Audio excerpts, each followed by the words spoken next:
Oi, gente, tudo bem com vocês? Vindo aqui para falar sobre as minhas melhores leituras de 2025. Eu já tinha gravado esse vídeo com uma luz boa, com a luz do dia, porém eu não gostei do vídeo, então estou aqui gravando novamente o mesmo vídeo, só que agora tá noite, então a luz não tá tão legal assim, mas tudo bem, não tem muito o que fazer, é isso que temos para hoje, porque eu não tenho como gravar em outro dia, em outro momento esse vídeo. Enfim, vamos lá. Vamos começar com alguns adendos sobre o ano de 2025. Esse ano foi um ano muito difícil para mim em todos os sentidos. Foi um ano difícil profissionalmente, emocionalmente, foi tudo muito complexo. Eu também eu finalizei a minha graduação no primeiro semestre desse ano, eu defendi meu TCC, né, escrevi meu TCC ali de março a agosto, a julho, né, então o meu ritmo de leitura ele decaiu bastante em comparação com outros anos, por exemplo, né, e no segundo semestre, depois que eu já tinha defendido meu TCC, que eu já estava mais tranquila, eu fiz 3 concursos.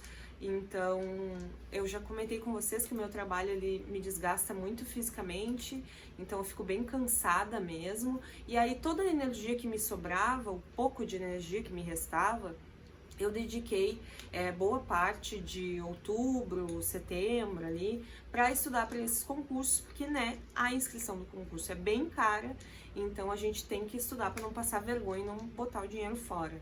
Então toda a energia que eu tinha eu dediquei para estudar para esses concursos, consequentemente li menos de novo, né?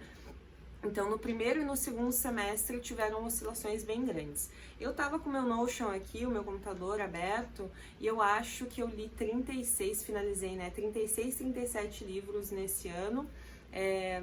Considerado a outros anos, foi um pouco abaixo do que normalmente é. Eu normalmente leio 40 e poucos, 50 e poucos. Fica sempre nessa faixa. Esse ano não fechei nem 40, mas tudo bem, né? Foi um ano bem trabalhoso. Eu achei até um número considerável, né? Dado tantas coisas que ocorreram nesse ano. E enfim, no primeiro semestre o meu TCC me consumiu muito. Eu fiz um TCC sobre a Natalia Ginzburg, que é a minha autora favorita. Eu fiz sobre a obra Léxico Familiar e eu não tinha tanta referência assim para utilizar, então em vários momentos eu estava perdida no meu TCC, não sabia o que fazer, não sabia nem o que eu estava fazendo de fato, então eu alterei ele muitas vezes. Enfim, em junho, para vocês terem uma ideia, que foi o último mês que eu tive para escrever ele, eu não li nenhum livro, eu não finalizei nenhum livro, só livros teóricos, né, que daí eu não coloquei na lista, porque enfim, artigos, textos, mas de leitura pessoal eu não consegui finalizar nenhuma. Enfim, e é isso, gente, vamos falar sobre os livros então, dado esses avisos. E bom, os livros que eu consegui finalizar, eu finalizei muita coisa boa nesse ano. Eles não estão numa ordem de preferência, não tá num ranking nem nada. No final das contas, esse vídeo vai ser uma grande lista de indicações de bons livros que eu li nesse ano. E é isso, queria compartilhar com vocês, eu não faço nem ideia de quantos livros tem aqui, eu só fui batendo o olho de mês a mês e aí fui pegando, selecionando os que eu mais gostei. E vamos começar então com uma das minhas últimas leituras finalizadas, que foi A Manipulação das Ostras, do brasileiro Luiz Maurício Azevedo, publicado pela editora Zucchi. E esse foi um livro que eu li em conjunto, né, com um clube do livro presencial aqui da minha cidade, que se chama Clube Contra a Desinformação. E que grata surpresa! Eu coloquei esse livro aqui porque ele provavelmente não seria um livro que eu pegaria assim, sabe, por livre e espontânea vontade, não seria uma escolha óbvia para mim. E me surpreendeu demais. É um livro muito legal, ele é um livro bem curtinho. A gente teve no clube, né, a conversa com o autor, que é esse aqui, deixa eu mostrar para vocês, que é esse aqui.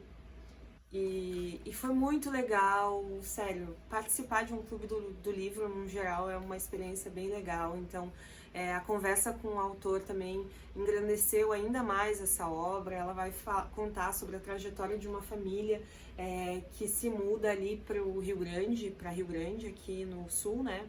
E aí ele vai falar sobre o impacto dessa família, sobre como que essa família lida com essa cidade, como a cidade lida com essa família.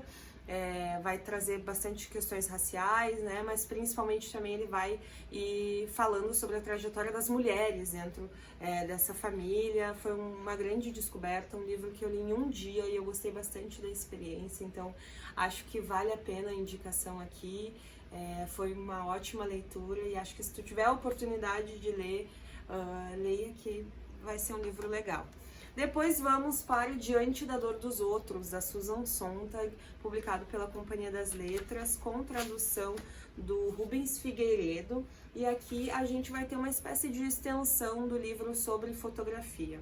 Ela vai falar sobre imagens também, sobre o impacto dessas imagens que representam dor, né? E aí ela vai fazer um apanhado histórico, desde a antiguidade, das pinturas e tal, até a atualidade, com fotografias de guerra. Daí ela vai falar sobre a Primeira e a Segunda Guerra Mundial, e o impacto que essas imagens de dor geram nas pessoas, na sociedade, como que elas são representadas, e como que a gente lida com isso também, né? Como que os meios de comunicação colocam isso pra gente. E eu acho que esse livro, ele traz uma discussão super pertinente pro dia de hoje, né, pra atualidade, pra contemporaneidade, principalmente a gente que vive um mundo, né, que vive as coisas de forma muito acelerada, de consumir muitas coisas e descartar elas facilmente. Então eu acho que essa reflexão que a Sontag traz aqui é algo bem bacana de se pensar sobre a nossa vida, enfim, sobre as coisas que a gente consome, né?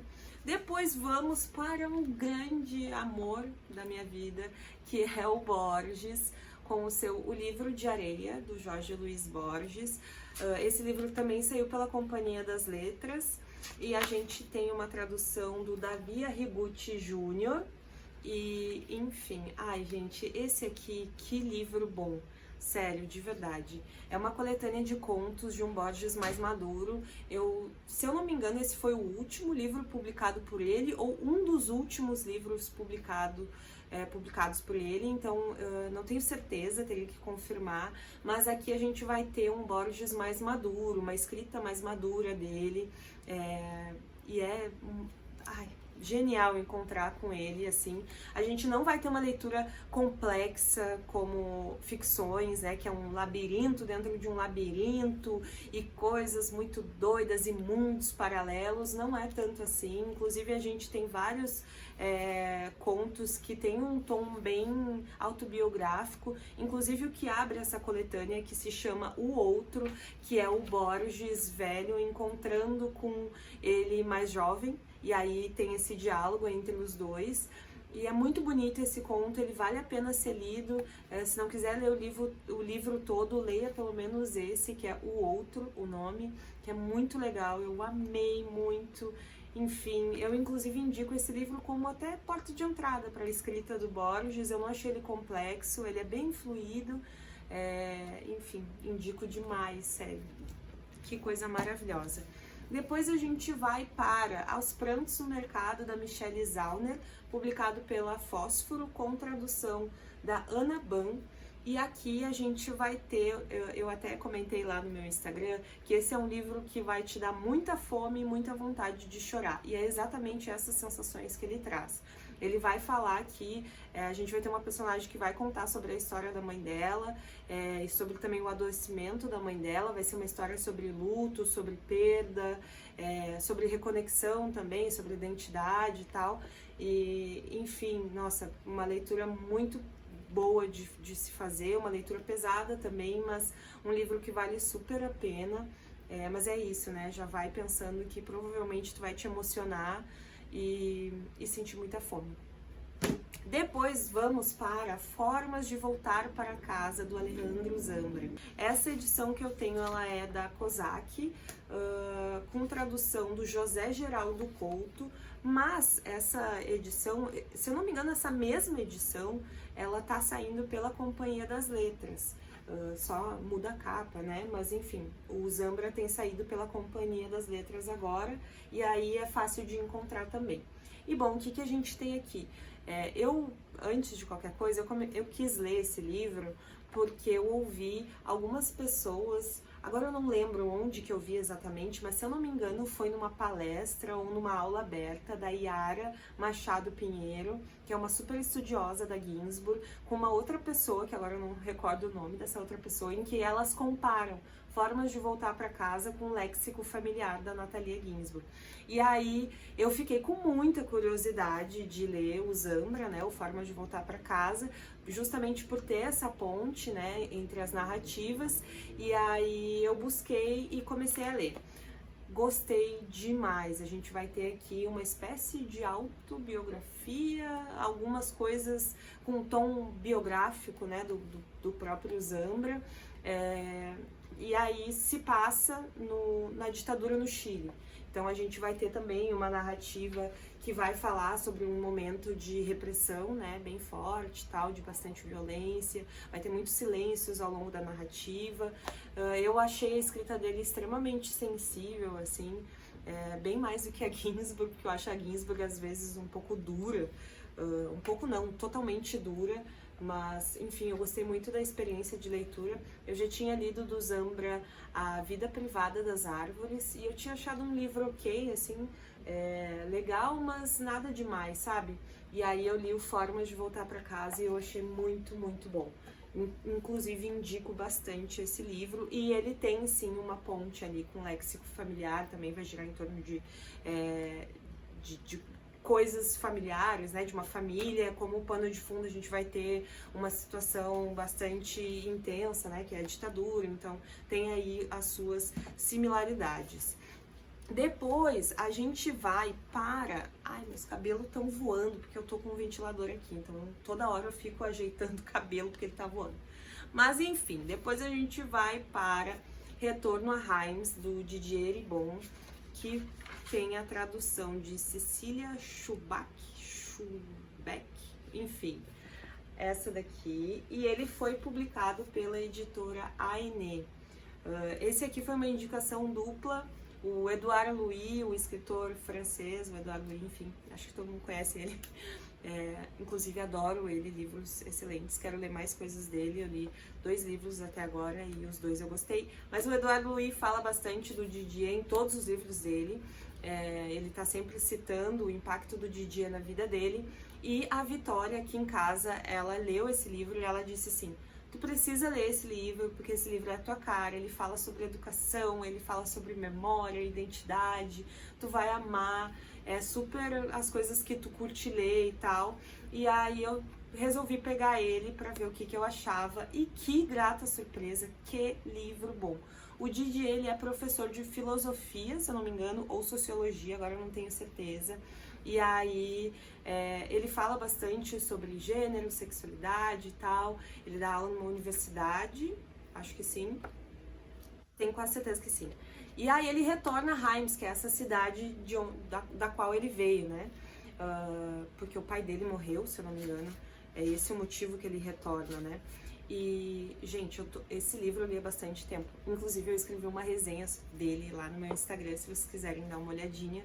Enfim, mas ele retorna a Reims e aí ele percebe que, na verdade, ele sempre pontuou muitas coisas na fala dele, como a sexualidade dele e tal, mas ele não falava tanto sobre o lugar social de onde ele vinha, né, sobre a classe social dele.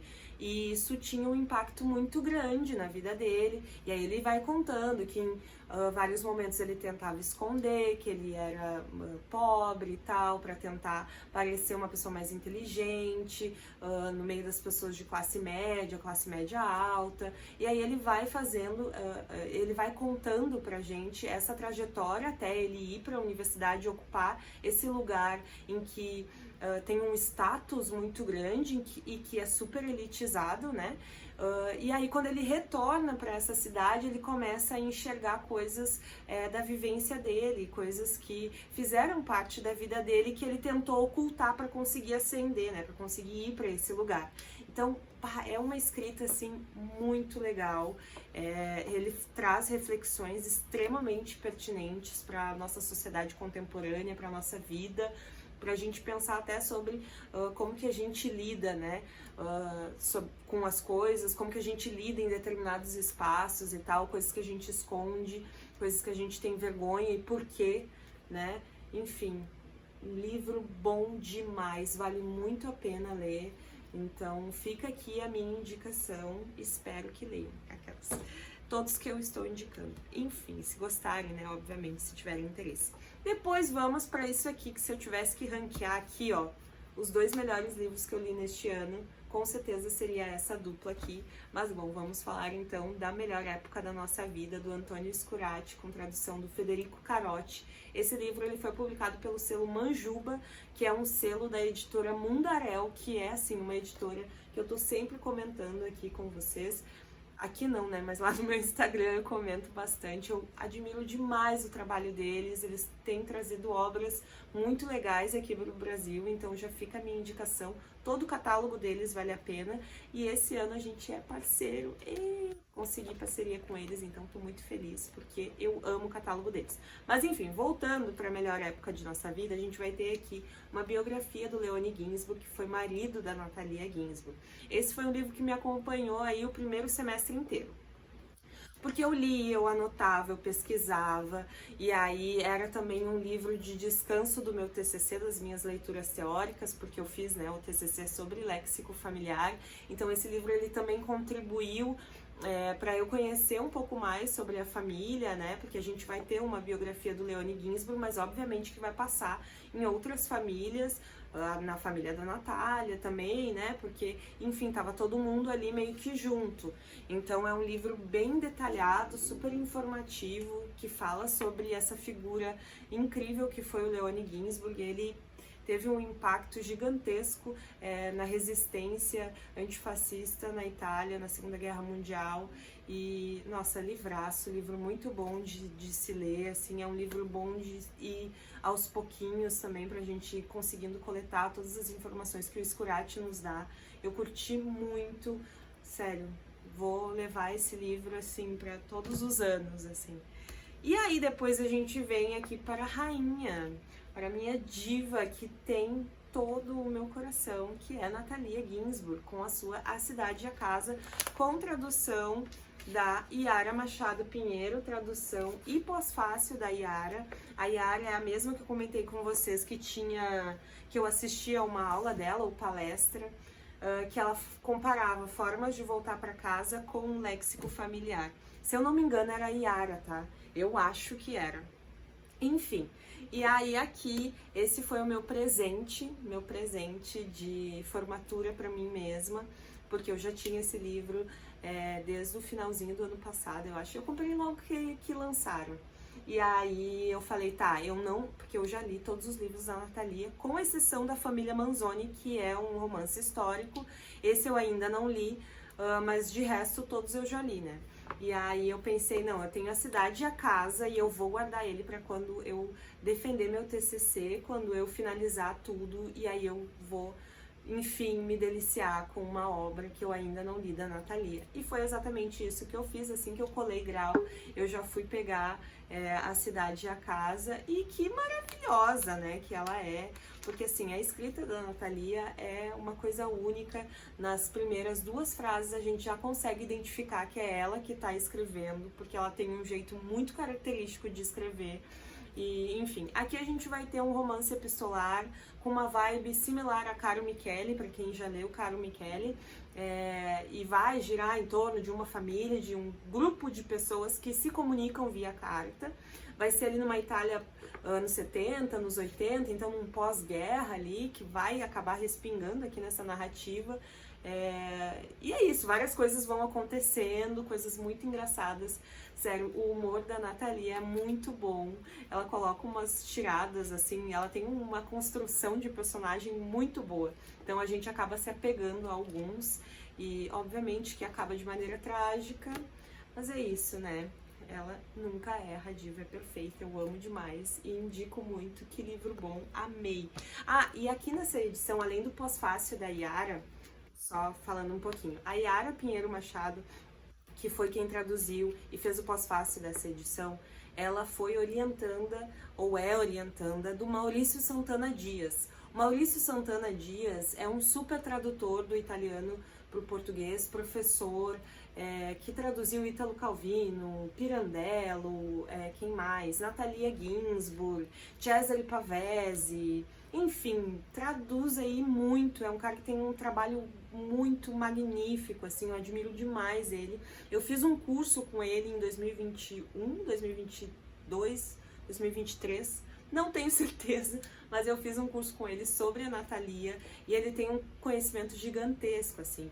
E a Yara foi aluna dele, foi orientanda dele, ela estuda a Natalia, ela é uma super estudiosa. Eu já li alguns artigos da Yara e gosto bastante, inclusive ela tem coisas aqui no YouTube, se quiserem procurar, eu gosto bastante do trabalho dela.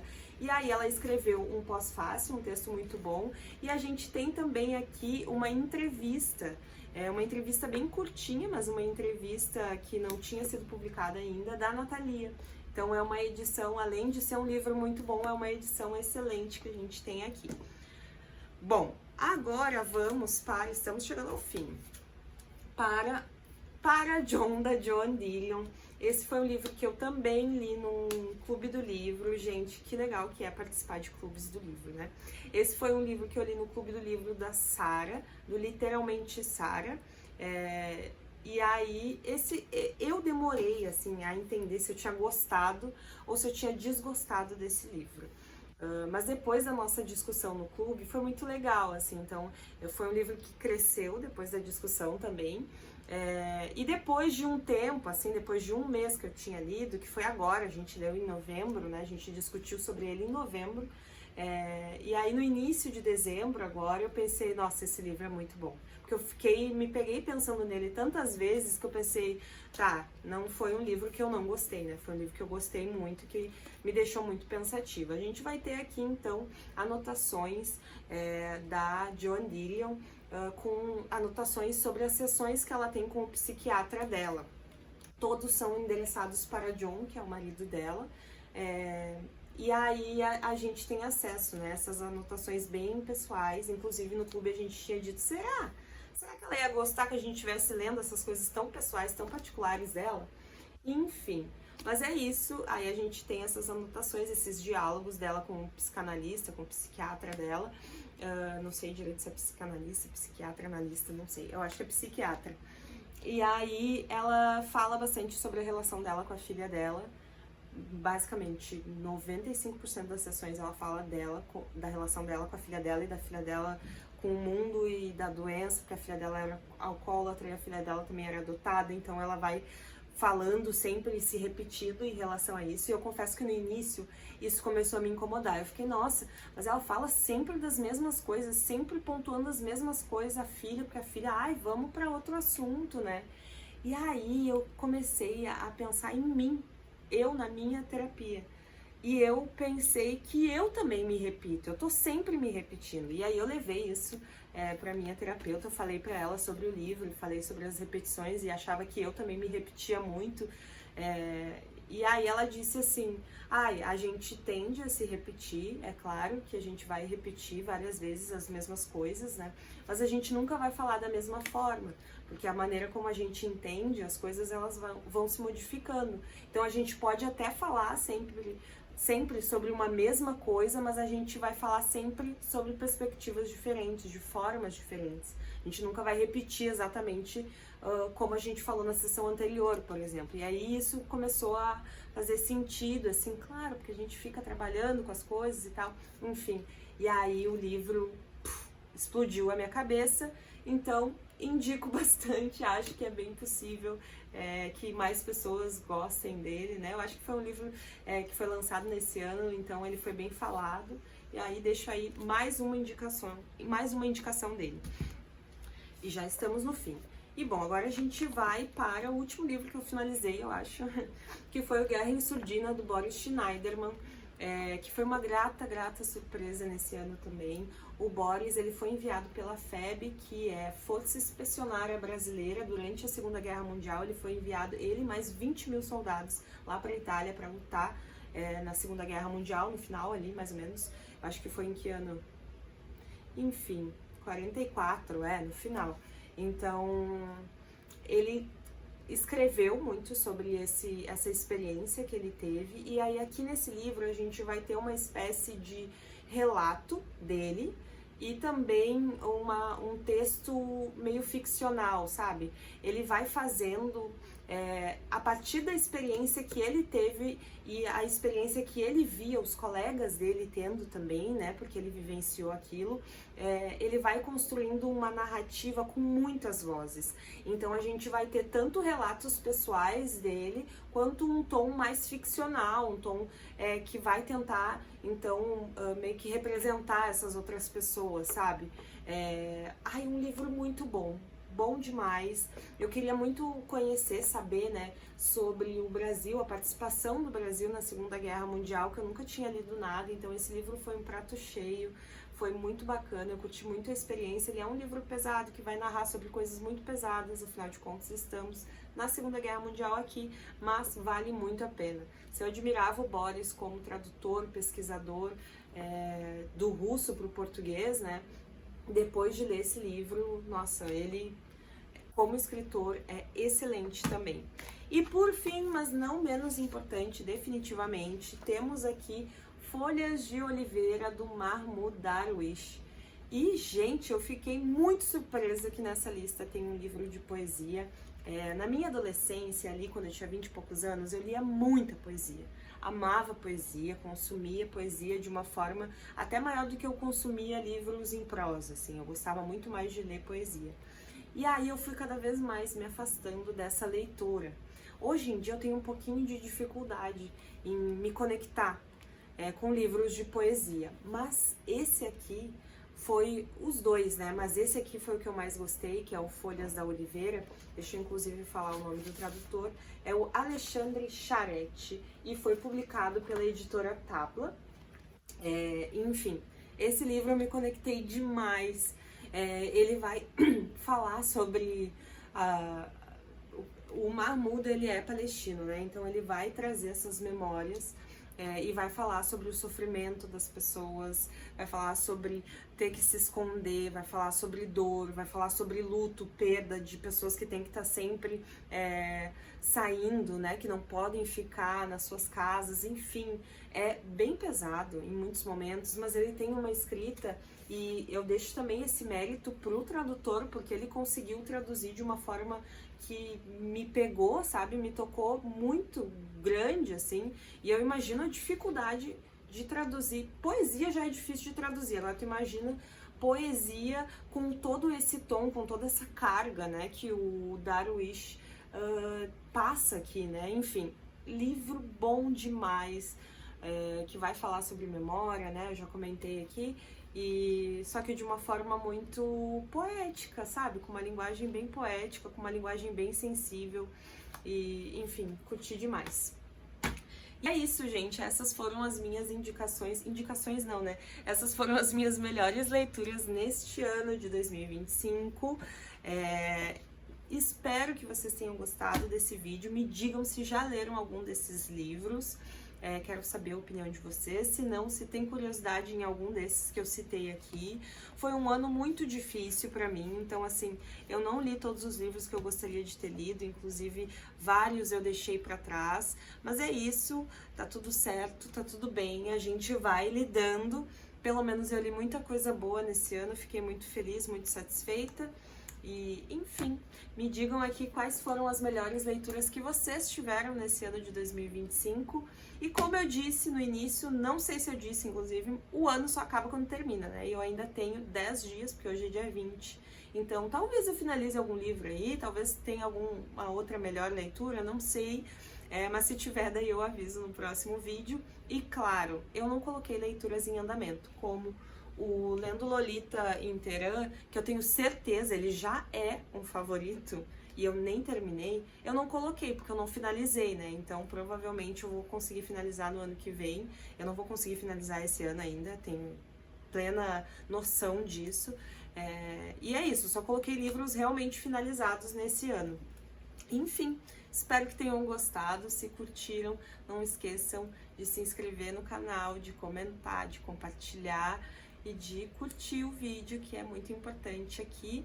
Eu vou tentar deixar os links dos livros, caso vocês queiram comprar algum desses livros, eu vou deixar o meu link da Amazon de afiliada. Se puderem comprar através do meu link já vai me ajudar bastante. E é isso, gente. Beijo e até o próximo vídeo.